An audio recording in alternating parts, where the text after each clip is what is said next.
উদয়পুর ত্রিপুরেশ্বরী মন্দিরে আগের তুলনায় রাজ্য, দেশ ও বিদেশ থেকে বহু পুণ্যার্থী মায়ের মন্দিরে আসেন পুজো দেওয়ার জন্য। মাকে প্রণাম করতে এসে মায়ের প্রণামী বাক্সে পুণ্যার্থীরা নিজেদের সাধ্য মতো কিছু অর্থ দিয়ে যান। সেই সকল অর্থগুলি প্রতি 2 থেকে 3 মাসের মধ্যেই খোলা হয়। 2025 সালে ফেব্রুয়ারি মাসের 24 তারিখ মায়ের 16টি প্রণামী বাক্স খোলা হয়েছিল। এবার এপ্রিল মাসের 24 তারিখ পুনরায় 16টি প্রণামী বাক্স খোলা হয়। গোমতী জেলা শাসকের অফিস থেকে 16টি প্রণামী বাক্সের জন্য 16 জন কর্মচারীকে দায়িত্ব দেওয়া হয়েছে টাকা গুনার জন্য। সেই মতো বৃহস্পতিবার সকাল 9টায় ত্রিপুরেশ্বরী মায়ের মন্দিরে টাকা 16টি প্রণামী বাক্স এদিন খোলা হয়।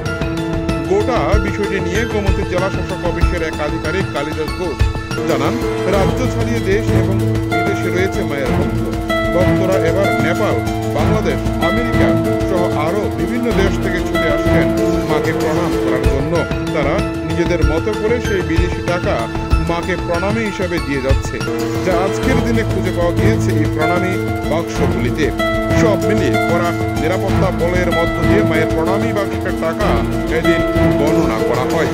উদয়পুর থেকে নিজস্ব প্রতিনিধি রিপোর্ট, টিভি 100 বাংলা। আশা করি দিন দিন পর্যটকের সংখ্যা আরও বাড়বে, কারণ মায়ের মন্দিরের যে উন্নয়ন যজ্ঞ চলছে, এতে করে বাইরের দর্শনার্থীরা আরও বেশি করে আকৃষ্ট হবেন এবং আশা করি ভবিষ্যতে আমাদের পর্যটন মানচিত্রে মাতা ত্রিপুরেশ্বরী মন্দির একটা গুরুত্বপূর্ণ ভূমিকা পালন করবে। বিদেশি টাকা কেমন পাচ্ছেন আপনারা? বিদেশি টাকা আগে তো বাংলাদেশি টাকা একটু বেশি পেতাম, হয়তো 2 কিস্তি যাবত আমরা বাংলাদেশের টাকাটা একটু কম পাচ্ছি। হয়তো কোনো পরিস্থিতিজনিত কোনো বিষয় এখানে থাকতে পারে। তো আমরা আসলে পুরো টাকা তো এখনো গোনা, হয়তো আরও বেরোবে।